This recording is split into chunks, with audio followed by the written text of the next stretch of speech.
What if everything we know about history is only part of the story? What if there was a powerful, advanced civilization that vanished without a trace, and it's been hiding beneath the ocean for thousands of years? This is the mystery of Atlantis, and today, we're diving into it. Welcome to the channel, where we explore legends, lost cities, and the secrets that history books sometimes forget to mention. If that sounds like your kind of adventure, hit that subscribe button, tap the notification bell, and let's uncover the unknown together. Today, we're taking a deep dive, literally and figuratively, into the mystery of Atlantis. What was it? Where could it have been? And could there be truth hiding beneath all the myth? Let's start at the beginning. The legend of Atlantis isn't some modern internet conspiracy or a wild idea from science fiction. It comes from one of the most respected philosophers in history, Plato. Over 2,000 years ago, around 360 BC, Plato wrote about Atlantis in two of his dialogues, Timaeus and Critias. He described it as a powerful island nation that existed 9,000 years before his time, placing it around 11,000 years ago. That's right, a civilization supposedly more ancient than anything we've ever officially recorded. Atlantis was described as a rich and magnificent kingdom, ruled by noble kings and blessed with incredible wealth. The land was fertile. The architecture, unbelievable. Buildings covered in precious metals, canals for transport, temples for worship, and a complex layout of concentric circles of land and sea. To many, it sounded like science fiction. But Plato wasn't just telling a bedtime story, at least, not in his own words. He claimed the story came from Egyptian records, passed down to a Greek statesman named Solon. And here's the twist. Plato said Atlantis wasn't just great, it was arrogant. Its people became greedy, power-hungry, and began to conquer other lands. The gods, angered by their behavior, punished Atlantis. In a single day and night of catastrophic earthquakes and floods, the entire island sank into the sea, never to be seen again. So, was it real? Or was it just an allegory? That question has fueled debate for centuries. Some scholars believe Plato invented Atlantis to make a political point about the dangers of pride and imperial ambition. Others think it was inspired by real events, like the destruction of the Minoan civilization on the island of Thera, modern-day Santorini, wiped out by a massive volcanic eruption around 1600 BC. It had advanced technology, trade, and beautiful architecture. Sound familiar? But here's where it gets wild.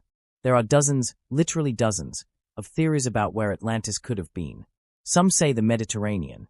Others point to the coast of Spain, the Caribbean, or even Antarctica. There's even a theory that links Atlantis to a site in the Sahara Desert called the Rikhat structure, or the Eye of the Sahara. It's a circular, ringed geological formation that matches Plato's description almost too well. Coincidence, or hidden truth? And then there's the famous 2011 Google Earth incident. People spotted strange grid-like patterns beneath the ocean off the coast of Africa. It looked like the layout of a submerged city. Social media went crazy. Was this it? Had someone finally discovered Atlantis using satellite imagery? Unfortunately, it was just a data glitch from sonar mapping. But the excitement it caused showed just how hungry people are to believe the legend is real. Why? Because Atlantis represents more than just a lost city. It's the idea that humanity has forgotten something important. That there was once a golden age, a time when civilizations existed that were far more advanced than we give them credit for. Imagine a culture with knowledge of energy, astronomy, ocean travel, all lost to time. Some fringe theorists even suggest Atlanteans were in contact with extraterrestrials, or were able to harness the Earth's energy fields. Now, is there hard evidence for any of that? No, but it shows how powerful and flexible this myth has become. Atlantis has become a blank canvas for the imagination, where history, legend, and possibility collide. But let's ground this for a second. Could a large, advanced civilization actually disappear without a trace? The short answer is yes. Nature is powerful. Tsunamis, volcanic eruptions, earthquakes. These forces have wiped out entire cities in recorded history. Look at Pompeii.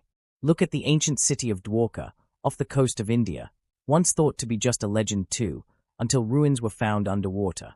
So the idea that a real Atlantis might have existed and been lost to nature isn't totally crazy. And even if Plato exaggerated or stylized the story, what if he was pointing to a truth deeper than facts? A truth about how civilizations rise and fall, about how knowledge can be lost, and how easy it is to forget what came before us. So, what do you think? Was Atlantis a real place? An ancient kingdom buried beneath the sea? A distorted memory of something real? Or just a story that grew over time? Drop your thoughts and theories in the comments. There's so much more we could unpack here, and I'd love to know what side you're on. If you enjoyed this deep dive into ancient mystery, make sure to hit that like button, subscribe, and turn on the bell so you don't miss the next one. We've got more lost cities, ancient tech, and strange history coming your way. Until next time, keep your mind open and your eyes on the horizon.